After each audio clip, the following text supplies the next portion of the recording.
Pero hindi para mag-sorry, hindi para ano yata, kausapin lang kami na pamukha na na hindi daw totoo yung mga sinasabi niya na ginawa niya kami ng issue. Hindi ko pala talaga sila napapatawa. Ako, pakaramahin yung sarili ko sa pagkipag-close sa mga tao. Sabihin ko nga, balik na siya. Merong vote wisely sa paghanap ng kaibigan. Choose your friends wisely. Hello everyone! Welcome to the 4th episode of Shento Ocho Podcast! So I'm John Michael Caranto together with my classmates Christian Azur, Roxanne Perez. Lisa Gumabay. Kayla Angel de Vera. Mima Mande. And Liza Perez. So, ang pag-uusapan natin ngayon is about friendship. So, lahat naman tayo, di ba, may kaibigan. Yes. Pero ang pinaka-main topic natin is about the concept of cutting off. Medyo malalim yung topic natin. Ready ba kayo? Yes! Or, naka-ready ba yung ano nyo dyan? Tissue. Kami umiyak. Oh, pero pwede din naman yung pan nyo. Yun. So, mag-start tayo. Before natin i-start yung tanungan, meron akong mga inihandang questions. So, lalagyan lang natin ng konting twist para naman hindi diba? So, meron akong pangalan nyo. Meron tayong ruleta na nakalagay yung pangalan nyo. Tapos, kung sino ang mapili ng ruleta, yun ang sasagot. Ready na ba? Yes! Yan. So, ang ating ruleta is ipa-flash natin sa screen para naman malaman ng mga audience kung sino ang sasagot ng first question natin. So, ready na ba kayo guys? Yes! Walang iiyak ha? Same. So, ang unang sasagot ng question ay si Roxanne. So, ang first question natin is, what does friendship means to you? For me, friendship is yung parang magkapatid na yung turingan nyo sa isa't isa. Like, sasabi mo sa kanya yung mga problema mo, yung mga kaimihan mo sa buhay. Tapos syempre, doon mo na din malalaman na nagtitiwala ka sa taong to kasi nasasabi mo yung problema mo sa kanila. Yun. Ikaw ba? Ako naman. Minsan. Para sa akin naman, yung friendship is when you find comfort in them. Yung pag-comfortable ka sabihin yung mga issues mo, pati yung problems mo, tinatanggap mo din yung mga advice nila, gano'n. Para sa akin naman, katulad naman ng sinabi ni Roxanne, yung friendship is parang magkapatid na sa akin kasi sinasabi mo na sa kanya yung mga secrets mo, yung mga problem mo, and di ba alam naman natin karamihan sa ating mga youth is hindi tayo mahilig magsabi ng problems natin sa magulang natin. And parang doon na lang natin sinasabi sa mga friends natin. And kasi kapag friends kasi parang may tiwala ka na sa kanya. Ikaw, May, ano yung meaning ng friendship para sa'yo? For me, yung siya to your ups and downs, gano'n. Andyan siya sa moment na masaya kayo na together magkasama, kung nababawasan yung mga problema kung pagkasama mo siya. And yung kahit may problema ka na hindi mo kayang i-open up sa parents mo, andyan siya para gabihan ka, bigyan ka ng advice. What about you, Blay?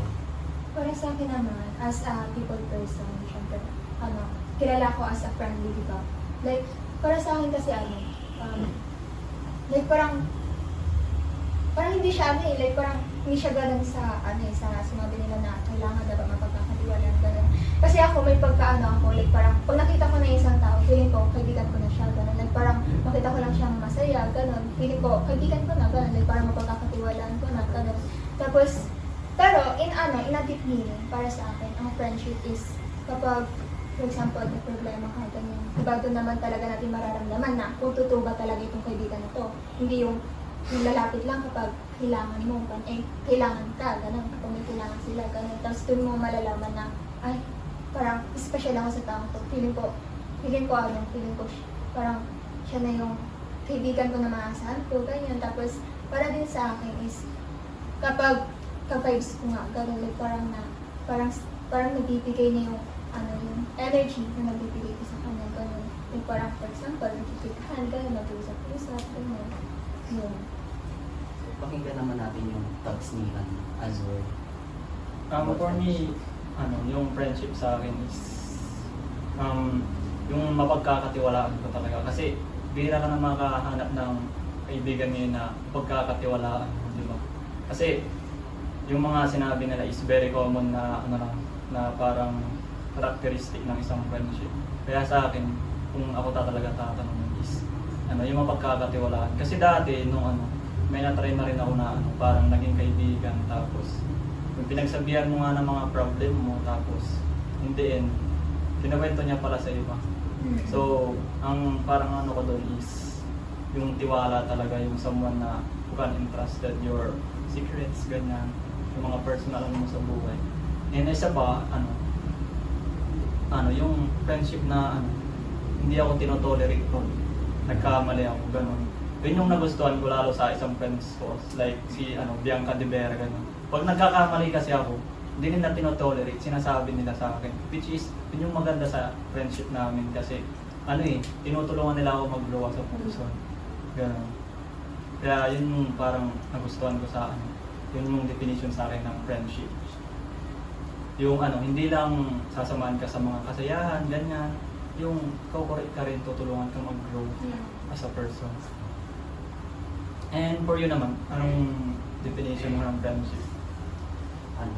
Friendship kasi, meron tayong two types of friendship. Agree ba kayo? Yes. Meron tayong two types of friendship. Yung isa, best friend mo talaga. Tapos yung isa naman, is friend mo lang.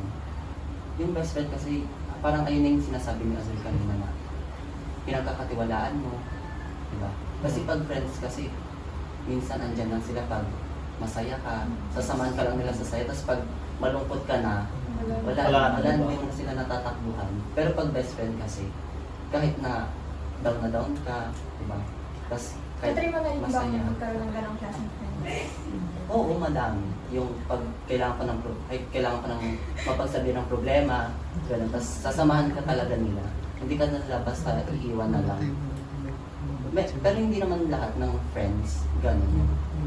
Iniiwan kapag may problema. May friends din naman na kahit hindi kayo ganun parang hindi kayo ganun kadikit pa, like sa best friend. Andyan pa din naman sila. Hindi naman nila lahat ng friends na Pero pag talaga may problema, pinaka-the best na lapitan is yung best Best friend. friend, yeah. Diba? So, let's proceed to the second question, guys. Yes. Huwag kayo iiyak ha. So, ang second question natin is, can you recall the moment when you first realized someone was true friends? Kailan mo na-realize na yung isang tao is totoo sa'yo? So, spin natin ang ruleta. Tapos tingnan natin kung sino ang sasagot ng question. Ang sasagot ng question is si Azul. For me, na-realize ko na parang true friend yung isang tao nung time na hindi niya tinolerate yung pagkakamali ko. Kasi itong friend ko na to, like gaya ng bagay ko kanina, si Bianca de Vera. Nung first year kami, bali, ang nito kasi, 1 year friends na kami. Magto 2 years na pala eh. Ngayong kasi nakilala ko siya nung enrollment during first year. Enrollment siya. Tapos doon, siya yung pinakaunang friend ko dito sa Bayambang. Tapos doon hanggang sa nagtuloy-tuloy na naging classmate ko siya nung first year. And na-realize ko yun na naging true friend siya sa akin since nung nagkamali ako, and pasaway pala ako noon, tapos sa room, pasaway kasi ako, maingay kami nilagari ganyan. Tapos hindi niya tinolerate yung yung maingay. Siyempre, di ba, mali mag-ingay sa classroom, ganyan. Tapos mayor pa naman siya, mayor siya noon. Tapos yun, sinaway niya ako, tapos pinagsabihan.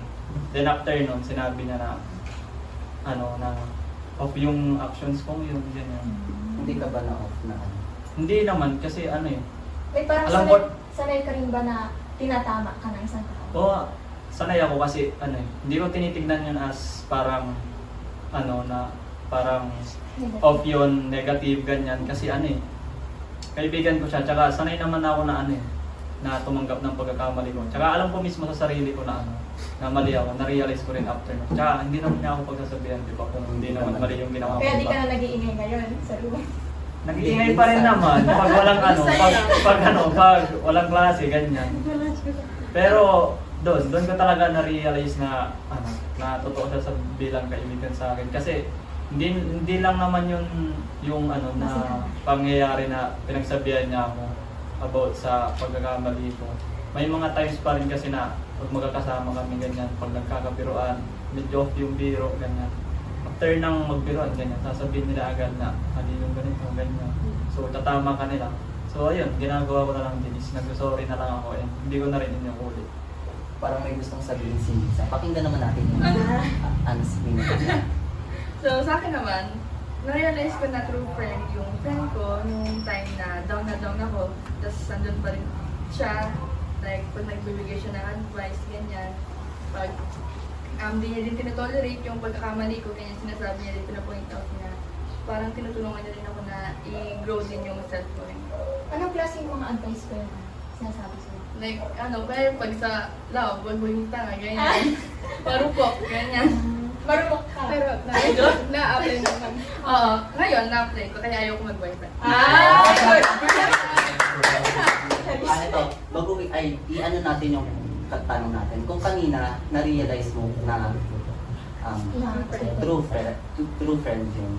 Paano naman yung friend mo, pero na-realize mo na hindi siya totoo sa'yo? At si Kyla, parang may gustong sabihin si Kyla eh. Para sa akin, na-realize ko na hindi totoo yung friends ko kasi yung grade 12 kasi, meron akong friends. And nung grade 12 kasi hindi ako masyadong hindi ako friendly tayo. Hanggang ngayon hindi naman ako friendly. Like, sobrang tahimik ko dito. Tapos nung grade 12, nagkaroon ako ng circle of friends and may isang babae, tapos yung mga secrets, sinasabi ko sa kanya, and talagang malaki yung tiwala ko sa kanya. And then, Oo, kasi hindi mo naman sasabihin ng secrets kung hindi ka nagtitiwala sa kanya. and then yun, yung parang nagkaroon kami ng misunderstanding, and parang binagstab niya ako, di ba nagkaroon ako ng boyfriend, and yung boyfriend ko, yung friends ko na yun, friends niya yung ex ng boyfriend ko. And then, yun, yung sinasabi niya dun sa ex ng boyfriend ko. Sinisiraan. Paano mo siya na-handle? Yung ganong sitwasyon dati? Yung hindi ko na lang siya, yun nga, di ba, sinisiraan niya ako. Hindi ko na lang siya, tinotolerate, like, inahayaan ko na lang, ganun. Kasi, wala namang mali sa ginawa ko eh. So, FO na kayo? Yes. Ikaw, B, naka-experience ka ba ng gano'n? Oo, nung grade 12. For example, yung nakikipag-competensya siya. Kasi naging classmate ko ito ng grade 12. Tapos, kunyari may quiz, ganyan. Kunyari pag mas mataas ang naiinis siya, galit na galit siya. Hindi siya support? Oo, hindi siya supportive. Kaya, yun yung na-realize ko na, fake friend pala siya. Kasi yun yung mga moment na yun, kinikanto niya na dapat, baka ganyan, okay lang, ito ganyan siya, nakikipag-competensya siya. So, Lagi. Anong ginawa mo nun? May parang pinanang ka nila siya? oo. Kasi ganun ako yung, bakit ganito yung pinagsasabi mo, ganyan. Tapos, yun, kahit nang pinagsabihan ko na galit na galit pa rin siya. Kaya, pinag-effort siya. Ito, magandang tanong. Ito yung next question natin. So, ang sasagot ng question natin is si May pa din. Diba? Sa experience mong ganun, paano mo siya kinat off? Ano yung way mo ng pag-cut off? Yung way ko mong pag-off sa kanya, hindi ko pa lang siya pinapansin. Pero, ilang years kayong naging friends? 3 years. Ay, 3 years. Tagal din. Wala grade 10. Grade 10. Oo. Ikaw, Roxanne, parang Parang may nasa share si Roxanne. Pakinggan naman natin yung ni Roxanne. Sa akin naman,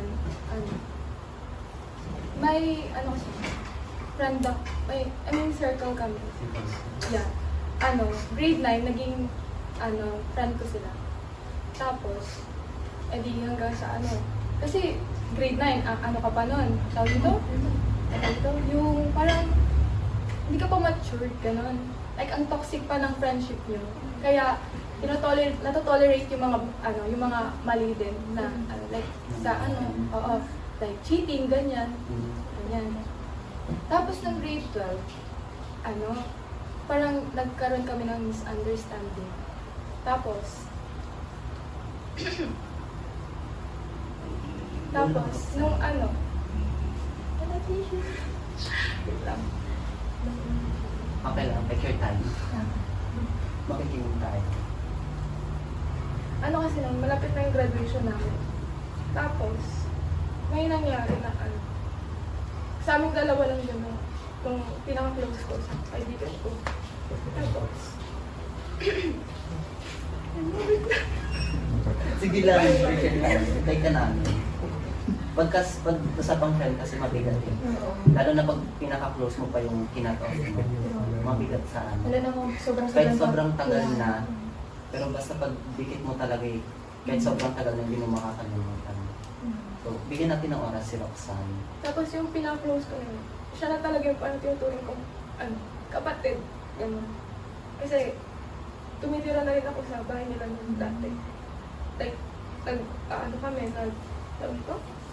nag-overnight, ganyan.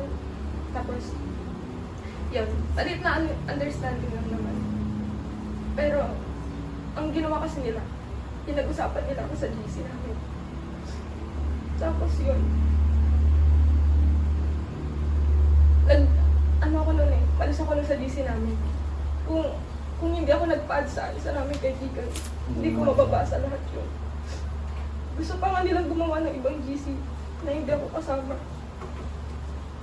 Tapos doon ko na, sabi ko pagtapos ng graduation, kakat off ko sila. Tapos nun, pagtapos ng graduation, doon ako sa Laguna, umuwi na ako nun. Tapos nun, in-unfriend ko silang lahat. Kasi silang lahat, kahit yung mga iba kong kaibigan, na tinolerate yun. Tinolerate nila yung ginawa ng isa kong pinaka-close ko. And, wala, ang sakit naman sa part ko na siya yung pinaka-close ko, tapos siya pa yung yeah. Ang dami na nga namin like, pangarap kami yung magkakaibigan. And then, ganun yung nangyari. 4 years ko din sila naging kaibigan. Tapos yung isang kaibigan niya yung sa natin kaklase, si Rowena. Tapos, kapag pupunta kami sa bahay nila, nung birthday ni Rowena nangyari to. Nung pupunta yung mga iba niya din kaibigan doon. Tapos, akala ko nagbibiro lang si Rowena na pupunta talaga yun. Tapos, yung mismo mo lang box. hindi.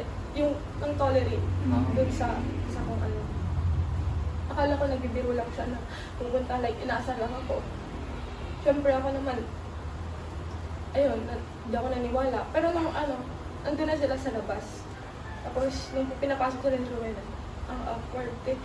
Tapos, ayun, parang, alam niyo, ang tahimik. Hindi talaga kayo kasi hindi ko rin siya matignan. Kasi, pag titigan ko siya, parang bumabalik lahat. As in. Tapos yung hindi ko na kaya, sabi ko lalabas na ako. Inaya ko sila, kasama ko rin si Darcelle. Inaya ko sila. Pero nag-stay ka pa din sa bahay na lang. Oo, doon lang ako sa may labas. Tapos, hindi ko na napigilan. Doon na ako umiyak. Sabi ko, hindi ko pala talaga sila napapatawad. Kasi, andun pa rin yung trauma. Kaya, ayun. Plus, tissue gani. Tissue guys.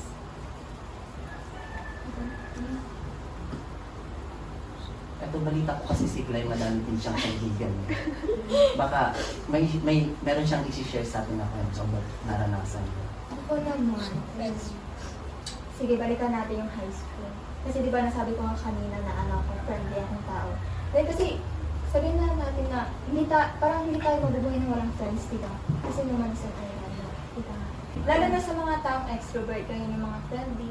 Ako kasi isa ako doon. Tapos, ako kasi yung klase ng tao na, yun nga, kapag once na nandiyan ka, ganun, kaibigan na kita. Ako yung madaling ma-attach sa kaibigan ganun. Pero once na may nagawang mali sa akin, ganun, lalayo ako talaga. Like parang hindi ko papansin, maghahanap ako ng ibang kaibigan. Kasi nung grade 7 hanggang grade 9, kasi di ba pandemic, wala na tayong klase, wala na pasok ng mga grade na yun. Tapos, tayo-bahay ba ako ng circle of friends. Ayan, walang nagtatagal sa akin. Hindi ko pa natry yung mga 3 years, 4 years na kaibigan. Never. Tapos, ito lang, present. Share ko lang na, oh my gosh, nakakaiyak. Ito, kasi, Okay lang yan. Okay lang yan, okay lang, okay lang. Bakit? tahimik kasi sabi ko daw, masaya dito. Like, this year kasi, di ba? Nasa face ako ng, ipopost ko ito, Johnny. Ano yan? Breakup? Ganun ba? No. Basta nasa face ako ng, parang, hindi ako okay. Tapos, merong isang tao ng comfort sa akin. Tapos, ngayon ko nga, diba? Ako yung klase ng tao na kapag nandiyan ka, sige, pagkakatiwalaan kita, gano'n. Tapos, nag-feel ko rin kasi na konsensya sa akin, gano'n. Hindi ako naman, nagpapinapin ako sa kanya, gano'n. Tapos, ang mali ko lang din. Like, parang, hindi ko kasi siya, totally friends.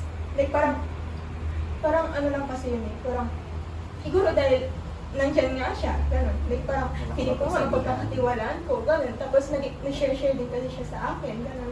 Tapos doon naman na siya lumalapit. Tapos, kung ano-ano pa yung mga question sa akin, na hindi ko deserve talaga. Kasi, bakit mga question ng ganyan? Eh, wala kasi position ko. Hindi ko nasasabihin ko ano yun. Like, Tapos, doon pa na-realize na, parang kailangan kong pakalmahin yung sarili ko sa pag-close sa mga tao. Ganun. Like parang, doon ko rin na-realize na dapat kailangan mo mag-observe. Ganun. Kasi hindi lahat ng tao mapiplease ka. Kasi hindi ko din alam ako people pleaser ako yun. Kasi yung mga classmates ko dati, nung high school, feeling nila sa akin ang bait-bait ko. Like parang, hindi ko kayang magalit talaga. Which is, yun naman din talaga yung gusto ko. Hindi ako marunong magalit, ganyan. Pero ngayon guys, nagagalit na ako. Kaya ko na magalit. Kasi dahil din sa environment, ganyan sa mga tao na sa loob ng mga ganyan. Pero yun, doon ko na-realize na, okay, hindi mo kailangan magtiwala sa lahat. Like parang doon din lumala yung trust issues ko sa mga tao. Like parang, alam mo yun, parang kapag lalapitan ko to, like parang merong nagdadalang isip ako na, pwede ko ba siyang kausapin, gano'n. Like parang magpagkakatiwala ba to, gano'n. Like parang, hindi ba niya ako paplastikin, gano'n. Kasi, parang, lalo na ngayon sa generation natin, ang dami ng plastic eh. Sabihin, aminin natin, ang daming plastic, ang daming mga, kunwari, mabait, ganyan. Tapos iba pa rin pamay sa'yo, gano'n. Tapos, yun, pero thankful ako sa friends ko ngayon, sa circle of friends ko ngayon. Yung sila Roxanne, and doon ko rin na feel na totoo sila. Kasi may time na nandiyan sila para sa akin, may time na, yun nga, hindi ako okay. Tapos, alam mo yung like, inahayaan lang nila ako magkwento, gano'n. Tapos, after ko magkwento, hindi sila yung one-sided, hindi nila ako kinakampihan. Hindi rin nila kinakampihan yung kinainisan ko. Like parang, binibigyan nila ako ng advice. Hindi nila sinasabihan ng, ay, bakit kayo ganyan? Sinasabihan nila ako ng advice. Doon ko na-realize na, ay, may mga ganito pa palang mga tao. Gano'n. Like parang, meron ko pa palang papagkakatiwalaan kahit pa paano. Sa lahat ng mga napagdaanan mo sa buhay. And hopefully, yun nga, hindi kami masira. Kasi nasa college na tayo eh. Kasi sabi nila, kapag kung sino yung mga kasama mo sa college, sila na rin yung kasama mo sa sa hanggang graduate. Ganun. Kasi meron akong teacher na sila ngayon, sabay silang graduate ng masteral, sabay din silang graduate ng college. And yun, yung kasama sila na tuturo sa BM. So yun lang. Kaya ngayon talaga, promise, ngayong ano natin, generation, importante talagang makahanap tayo ng kaibigan na hindi ka sisirain. Kaya sa mga audience, please, hanap kayo ng ano, kung sa botohan merong vote wisely. Sa paghanap ng kaibigan, choose your friends wisely naman. So next tayo sa second question, guys. Kaya pa. Third na.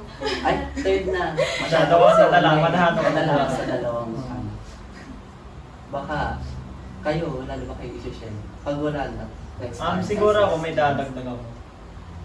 For me naman kasi, yung sa cutting off ba yun? Mm. Wala naman ako naging problema sa mga friends ko since high school hanggang senior high. Siguro nung na lang, discourage na lang. Pero hindi dun sa mga friends ko na Parang bago. like, hindi dun sa mga friends ko na nabanggit ko kanina, like, gaya nila Bianca, Gary, Arte, ganyan. Sila kasi talaga, totoo silang kaibigan sa akin. Like, yun, hindi nila ako tinotolerate. Because, nung kasi, first year pa lang tayo. So, bali mga first semester yata yun. There is a girl na parang naging kaibigan ko, ganyan. Tapos, ayun, syempre, di ba, naging magkaibigan nga kami, ganyan. So, parang medyo gumaan din yung loob mo sa kanya, di ba, kapag nagkakapagkwentuhan kayo. Kasi first year. First year, syempre, nag-a-adjust ka pa lang sa sa environment na yun. Pero, ang ko sa doon, bago ako ang mantra ko nun, parang pipiliin ko lang yung magiging friends ko. Yung mga pagkakatiwalaan ko lang. Since ito, nasa adulting stage na tayo, di ba? So, ayun. Yung girl na yun, parang nakausap ko siya mga 2 linggo, ganyan. So, parang kinonsider ko na rin siya as a friend, ganyan. So,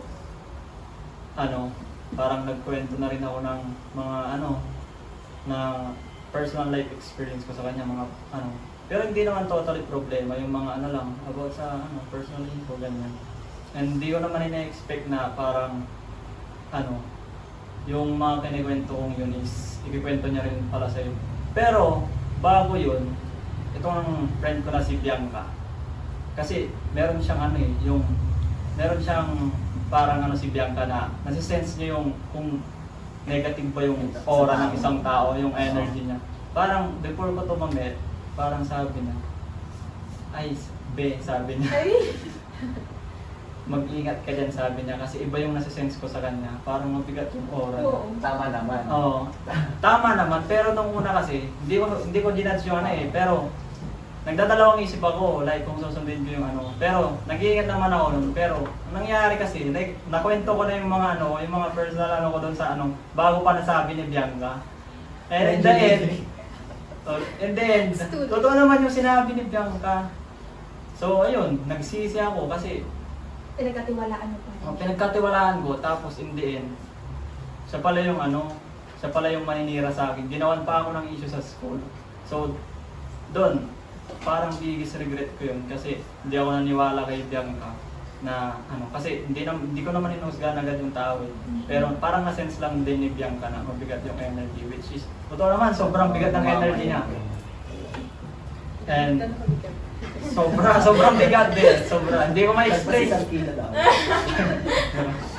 Basta hindi ko ma-explain kasi yung ginawa niyang yun, parang di ba hindi pa naman kami parang totally friend, parang road to friendship pa lang kasi kumbaga sa getting to know each other. Siguro masyado siyang naging comfortable, tapos nag-expect siya ng Parang wala ng boundaries mo. Oo, parang hindi niya na nirespeto yung boundaries namin. Hindi niya rin alam yung limitations niya. Kaya ang nangyari, di ba? Ayun nga, nagkwento ako sa kanya ng mga kung ano about sa buhay ko. Tapos yun, kinento niya rin, tapos hanggang naging issue, ganyan. So, ang nangyari nun, 1 month before ko nalaman yun, na parang may issue na pala ako sa school, ganyan. So, nabigla ako, syempre, kahit sino mabibigla, di ba? Then, meron nagpapala kami isang friend doon. Hindi ko napapalanganan, pero guy siya, ganyan. Tapos, may issue rin siya, parang ginawan din ng issue. Same person. Oo, Ang nag-issue. same person lang din yung nag-issue. So, Bali, yung yung kaibigan din namin yun, si Guy, Tumblr ko. ginawan din siya ng issue. So, ayun kasi, siya direct to the point siya. So, ang ginawa niya, parang napagkwentuhan namin na, ay, issue pala tayo, pare, ganito, ganyan. niya? Hindi naman totally confront. Pinag-isipan din muna namin kung ano yung tamang gawin, kung may confront ba or hindi na. Pero yung girl na kasi yun, parang malakas din yung loob niya, parang kahit mali siya, hindi niya hindi niya tinatanggap na mali siya. Walang accountability. Wala siyang accountability na, mali ako, ganyan. So, hanggang sa napuno na yung guy, tapos, parang nag-open up siya sa GC natin sa school. Alam niya yan kasi nandun kayo sa GC, di ba? So, nag-open up yun si guy, hanggang sa, nag-open up na rin ako na parang sama ng loob ko doon. Kasi, ba't ganun yung ginawa niya? Kasi, pinagkatiwalaan mo, tas kung pala, parang lahat ng mga secrets mo, sinabi niya sa iba, ganyan. So, ayun, hanggang sa parang nagkaroon ng ng away doon sa GC. Kasi, instead na mag-sorry yung girl, yung ginawa, parang malakas pa yung loob na sumagot-sagot, ganyan. Na hindi niya na mali siya. Wala siyang accountability. So, ang ginawa na lang namin, parang hinayaan na lang din namin, kinat off ko, binlock ko, sa lahat ng SOCMED account niya, binlock ko. Tapos, there are times na gumawa pa nga siya ng dump account, inad niya ako, ganyan. Pero hindi para mag-sorry, hindi para yata, kausapin lang kami na pamukha na, na hindi daw totoo yung mga sinasabi niya na ginawa niya kami ng issue. Kahit obvious naman na totoo kasi marami naman, almost naman sa mga classmate natin nung first year is, halos lahat sa kanila is, parang may issue sa kanya. So, ayun, binlock ko lahat ng account niya, in person, hindi ko siya pinapansin. Pero din yung ginawa nung guy. Kasi galit na galit yung guy. Like, mararamdaman mo talaga dun sa mga yung paano siya magbitaw ng salita. Grabe din. Ikaw naman. Yung sa mas parang naging experience mo sa Kinat ko. Oo. Parang hindi ko siya kasi matatawag na nag-cut off ako ng isang friend. Kasi, for example, di ba friend ko ng high school? Oo. Hindi kami nag-uusap. Pero pag, alam niyo, pag nagkita, okay, pag nag-chat siya, nagre-reply pa din naman ako. Kasi, hindi ko naman sila i-cut off ng walang ginagawa. Tapos hindi ko pa naranasan ng magkaroon ng friend na, at ko tayo sa tuloy. Wala pa akong kaibigan na parang binackstab ako. Baka ako. Ikaw talaga backstab. Pero wala pa akong na-try na kinat off. Pero ako yung kinat off. Pero ako yung nag-cut off, wala pa. Baka ikaw talaga yung problema. Parang medyo problema yan. Ayun lang, wala naman. Sa akin kasi yung, di ba, nasa isang circle kami. Hindi pa rin kami yan. Nasa isang circle kami. Tapos, kilala niya kasi nakita. High school, niya siya. Lumipat siya sa BN. Siya, parang medyo, siya, di ba? Nung una, pinagsasabi niya kami ng problema. Pero sa circle namin, hindi nakakalabas yun. Walang nakakalabas doon. Pero, yung nagka-jowa siya, di ba may problem kinamit-ganyan. Tapos sinasabihan siya ng, makipag-asawa na, ganyan-ganyan. Tapos, nakipag-asawa siya, pero yung asawang nahanap niya, yung jowa niya, parang against na sumama sa amin. Kaya magmula nun, kinat-off niya kami. Tapos, pero pag nag-chat-chat siya sa amin, So, tapos parang- pag re-replyan na namin, magugulat ka lang naka-block ka na. Ay, so ibig sabihin, seloso. Yung Oo. Kaya parang, parang yung jowa niya kasi yung nagka-ano sa amin. Hindi siya eh. Oo. Pero nung okay lang. Okay na sa amin kasi nga, support naman kami kasi nga, di ba alam namin yung niya, yung background ng family niya. Pero okay naman kayo ngayon. Hindi Wala namin siya communication. nakikita. Wala nang communication. Wala nang communication, wala lahat. Pero one time na nag-chat siya, yun nga, nag-chat siya sa akin, tapos nag-reply ako. Tapos, hindi, nakapag-reply pa ako ng isa. Tapos, parang nag-chat siya. Alam, di ba pag sa messenger may Oh, may nagkakano? typings. Oo, may typings. Pagtapos nun, hindi nabangan ko kasi minsan lang siya mag-chat eh. Tapos pag ganun niya, nawala. Hindi blank. natuloy. Wala na. Hindi natuloy. Hmm. Naunahan na ng jowa. Nawala din. Pero tanggap namin na, pero nung ano naman, sabi niya naman na jowa niya yun, parang magmula nun, hindi na namin siya ginulo. Kasi pati yung mga kaibigan namin, ano eh, iba, inaaway niya. To the point na pati yung So, hindi lang pala kayo? Oo, hindi lang ano. To the point na dumating siya sa yung as in, yung minumura niya talaga yung iba ng yun. Like, parang naging toxic din siya dahil doon sa jowa niya. Parang gano'n. Parang gano'n nangyari. Pero wala na, syempre. Support na lang. Yeah. So back to the topic tayo. Question ulit. Kaya pa ba?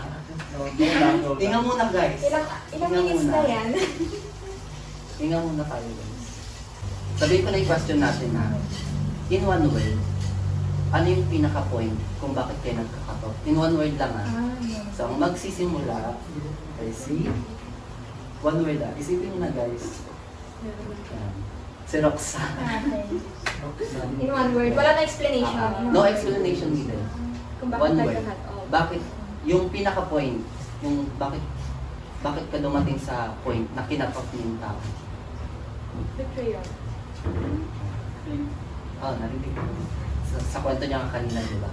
Ay, no explanation. Ako ka naman. Ako para sa akin in one word, bakit nagkakatat ako ng friend is toxic. Tapos, Ikaw for you. Ano? Ano nga? Problem. Problem siya para sa inyo. Sa akin naman, katanong din mo kay Roxanne. ikaw, Liza. Sa akin, same kami ni Guy, toxic. Yeah. Wait lang. Toxic, problem, betrayal. What about us? Sa akin, ano, Ay, no copy please. hindi, iba naman talaga yun sa akin. Sa akin, for me kasi, in one word, kung ba't ako nagka-cut off ng friends is yung disrespect. Grabe kasi yung disrespect na, ay, hindi pala mag-explain sa Yun na. Disrespect. Basta disrespect. Napakalaking factor din kasi yun kapag sa friends eh. Yung respeto din talaga. Kasi Pag- nandun na lahat eh. Re-respeto mo yung boundaries mo, yung background mo, lahat. Nandun na lahat. Kasi sa akin, yun din, disrespect talaga. Pero hindi ko na tayo maano. Baka ako nag-disrespect. Ikaw naman. Ako yung nag-disrespect. Hindi pa. Parang nag-question mark yun. Pero yun na. Ito, may question ako. Natry niyo na ba yung ano? Kasi di ba nga sa friends, kaya naging comfortable na tayo. Natry niyo na yung parang nagbabangayon na kayo, ganyan. Yes. Ay, oo, sa amin. Okay. Pero, sa amin kasi, yung sa circle of friends namin nila Bianca, nagbabagayan kami. Pero, in a way na ano, parang bardagulan lang. Parang normal lang sa amin. Parang mga kapatid na Oo, ano. parang ano lang. Away bata, ganyan. Hindi naman bangayan na ano. Siguro, masasabi ko siya, barahan. Nagbabarahan kasi kami. Yun Ay, yung way ng barahan. ano namin eh. Parang Banding. banding. Yun, nagbabarahan kami. Kasi pansin nyo naman, di ba? Pag Oo. magkakasama kami. Oo. Yun, paragi namin binabara yung isa't isa. Talo ka na eh. Hmm. So kung i-rate mo, gano'n na kayo ka-comfortable sa isa't isa ng mga kaibigan niyo ngayon? Ay siguro doon sa level ng pagbabarahan natin, 1 to 10, siguro 10 over 10 siya. Kasi Wow! grabe solid. Nakikita mo na bang ano, parang sila yung mga kasama mo kapag nagpapamilya ka? Mga kasama. Like parang, like, Wala pa kasi sa isip ko yung magkapamilya ngayon. in the future, gano'n. In the Parang kayo future pa- siguro, ano, ang gusto ko kasi parang bago kami makagraduate ng college is, ay like after makagraduate ng college is kami pa rin yung magkakaibigan, like sabay-sabay kami magiging successful, ganyan. Kasi may plans din kami na after grad is parang tutulungan kami, ganyan, mga business, ganyan, Yeah. sabay-sabay kami nga sa buhay, ganyan. Walang hilaan pa ba? Oo, wala. Ganyan din kami. Pero wala. Si Kayla, parang may gusto siyang sabihin sa tanong ni Glycel kanina. Yung pinakaunang line. Sa akin ano, wala naman. Like, kasi yung, di ba, yung meron akong friends ngayon, which is sila Hannah. No. Hindi kami yung... May din kasi mga kasama mo. no? Yes. Okay. Like, katulad ko rin sila introvert. So, wala. Wala. Si Misa. Sa amin? Yeah. Sila JM, sila Peter, like sa dog show, ganyan. Ganun eh, parang singlang dinosaur. Yeah, ang tawag i-judge ko pa nila. Pero in a good way naman. Siguro may addition lang pala ako. Yung sa namin kasi, di ba, pag nasosobran kami sa, yun nga, sa nagbabarahan kami, ganyan. Siguro, gawa natin sa point na medyo off na yung barahan, ganyan. Like, medyo nagkakatampuhan, ganyan. Pero, hindi naman namin parang pinapatagal yung tampuhan, like, inaayos namin agad, like, nag-sorry na rin kapag alam mo mali.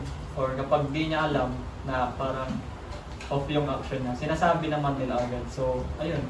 Hindi na parang tumatagal yung tampuhan. So, yun.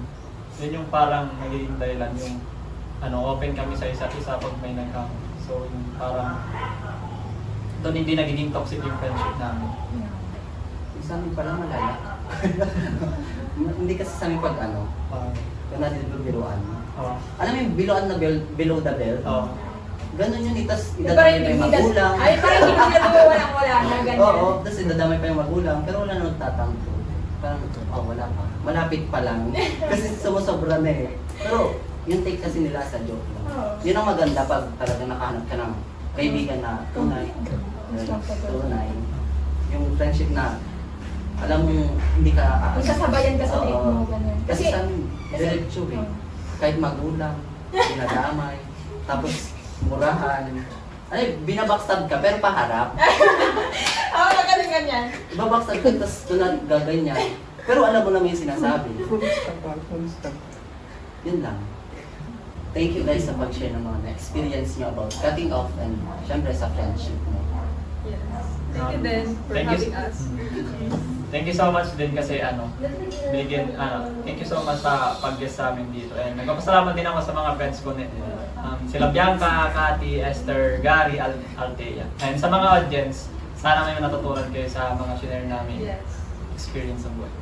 Sana sa napakinggan yung experience ng mga kasama ko is sana may natutunan kayo at sana i-apply nyo yung mga sinabi nila. Baka kayo guys, baka may gusto kayong i-shoutout bago tayo magtapos. Ako nagpapasalamat din ako sa mga friends ko ngayon dahil na-feel ko na they are na totoo sila. Sila Roxanne, sila Kim, sila Ira, sila Rosella. So yun, sobrang babait nila. Mga tao sila, parang gusto ko silang sakalin. Hindi ko mag-bodyguard. Ikaw, Kayo guys. sige. Si ni Isa, meron niya. Shout out kila Sheena, Sarah, JM na pangit. Tapos yung tatlong goy. Sila Peter, sila Joshua, tapos Itik yan. Ikaw kayo, mga Shoutout nga pala kila Hana, kila Angela. Thank you kasi parang comfortable ako sa inyo and parang ko tunay na kaibigan. Yes. At pinasasalamatan ko rin pala ito, sila Kayla at sila May. Kasi isa rin sila sa, katabi ko sa room, eh nakakapag-chilan kami, ganyan. Thank you guys. Okay, so si JM. Si May muna. Kayla. Si May. Go, ikaw May. So lang mag-thank you sa mga friends ko din. Ngayon, hindi kasama si Bianca. Sila Ana, sila Ira, Rosella, si Cathy, Rizel, tapos si Kim, tapos si Rowena. Yan. Yan. Mahalaman ko kayo. Lang. Shoutout sa mga friends ko dyan na andyan pa rin na kumagabay sa akin. Si Glide din. Thank you. So ako naman guys. Hi. Sa mga friends ko, okay lang kayo. So guys, lagi niyong tatandaan, please choose your friends wisely. At dito nagtatapos ang 4th episode ng Shento Ocho Podcast! See you sa next episode! Yung strive ko is yung pagiging hardworking ko. Kasi since grade 12 ako up until now, kapag may mga gusto akong bilhin, nakukuha ko. Kumbaga, hindi ako humihingi sa parents. Pati yung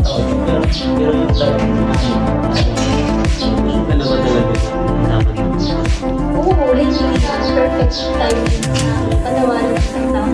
parang isang taon ko na siya magkilala. Ganun. Parang isang Umami. Ang hirap kasi mag-forgive lalo kapag yung